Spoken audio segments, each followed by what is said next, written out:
When you're creating data-driven experiences in your apps, it's important to represent the insights in ways that creates the best experience for your end users. Sometimes this experience can take form of a dashboard that you can render inside of your apps. But oftentimes, you want more flexibility and control to weave the insights at the right points in the user journey that's more natural to your application layout and design. And you want to be able to do all of that without losing any of the interactivity, speed, or creating more engineering work for yourself. At Semaphor, we enable the most comprehensive set of customization options for you. You can bring in your own custom charting library, integrate into Semaphor without losing any of the interactivity or ability to slice and dice the data. Let's go check it out. We're now in the Semaphor console looking at a basic dashboard with a set of visuals. Now let's say if we want to customize one of these visuals. We can go ahead and click on the edit button and open up one of these cards into an Explorer view. When you are looking at the visual, you can see that there is a button called Customize. When you click on this button, the whole range of possibilities open up.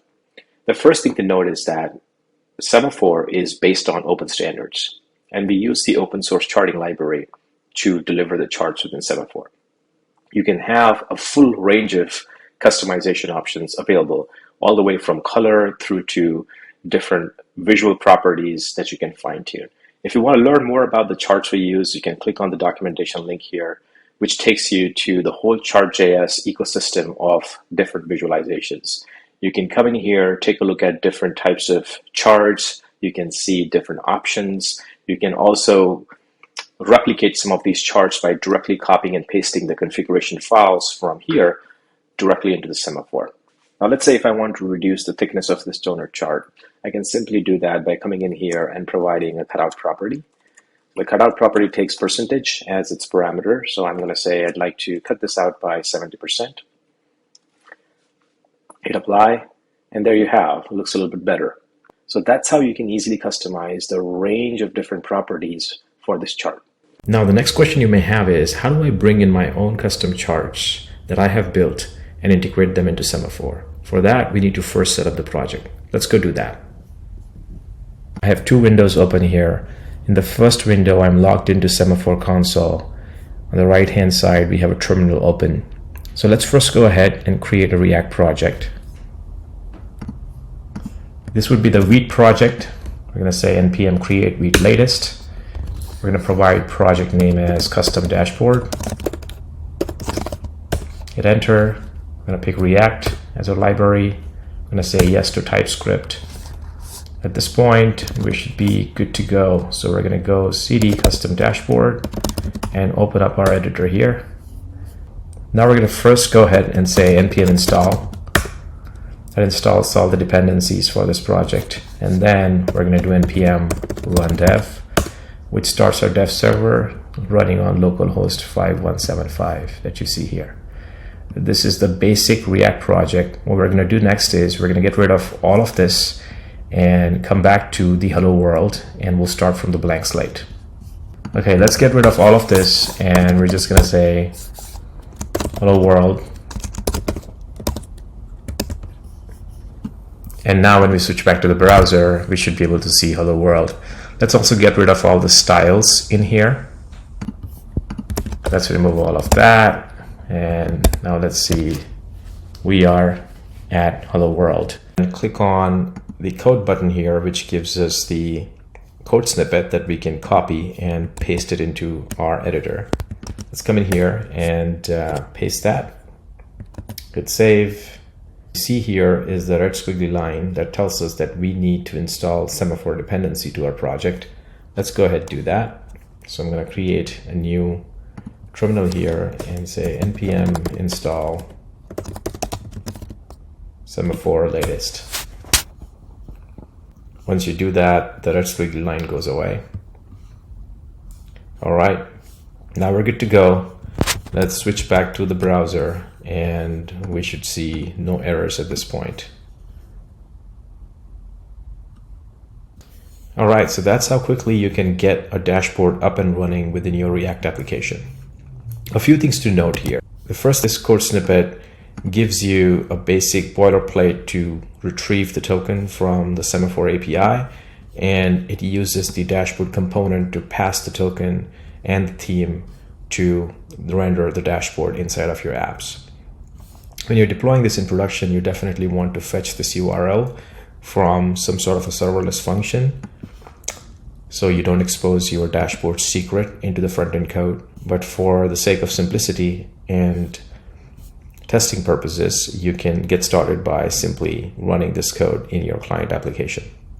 Now, to save some time, I have made some changes to the project that you can see up here, but the core logic remains the same, which is we retrieve the token from the token URL and pass it on to our dashboard component. There's one additional property I'd like to draw your attention to, which is the custom cards. Now, custom cards is an array that accepts an object with card ID and a custom component. So for the sake of this example, we're going to set the card ID to X, which means nothing so far, and try to reload our dashboard. This looks exactly the same like we saw before in the Semaphor project. Now, the next thing we're going to do is we're going to uncomment this card ID, which is an actual card ID within this dashboard, and pass in an area chart custom component to it. The area chart custom component comes from another library. And we basically accept the card that comes from the Semaphor, pass it on to the new custom component, we set the axes and so on, and then save and refresh our dashboard. So as you can see, now we have a custom visual loaded inside of Semaphor dashboard. With this, you can now edit your dashboard like you would, and you can rearrange the chart to your liking. For this example, we're going to just keep it as is. But the most important thing to note is that the custom chart retains all the interactivity associated with the dashboard.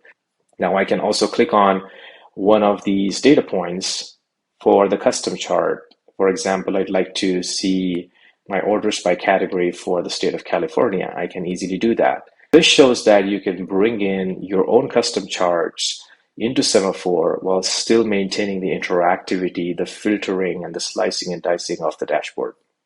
Now, this dashboard looks good if you're looking to render it as is within your application as a dedicated page or a new tab.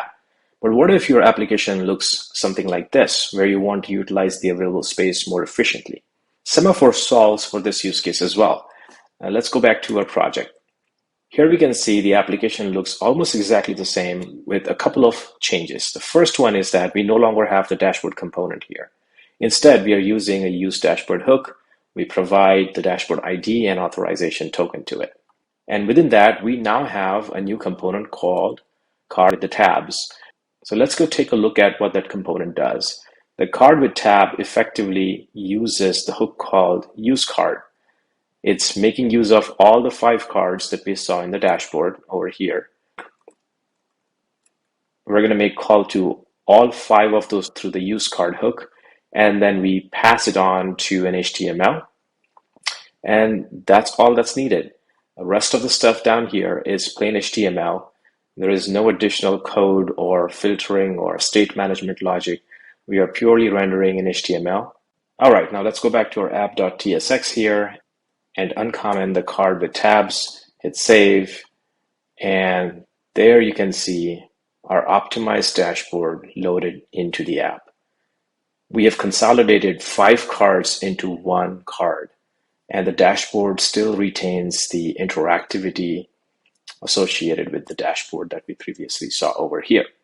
Now we are utilizing the available real estate more efficiently, but also we are able to add additional callouts and actions down at the bottom. I can go back to the orders tab, and here I can look at the rest of the visuals, orders by category and ship modes, and I can even further filter down by class order, see that you can customize the layout of your application without really giving up on all the interactivity, the filtering, and the drill down available with it. And it looks good because now you have one single card that basically does the job of 5 cards. This is what Semaphor can do for you. It allows you to start with a dashboard and then fine-tune all the insights into your application that's closely aligned with the business workflow and the user journey of your app.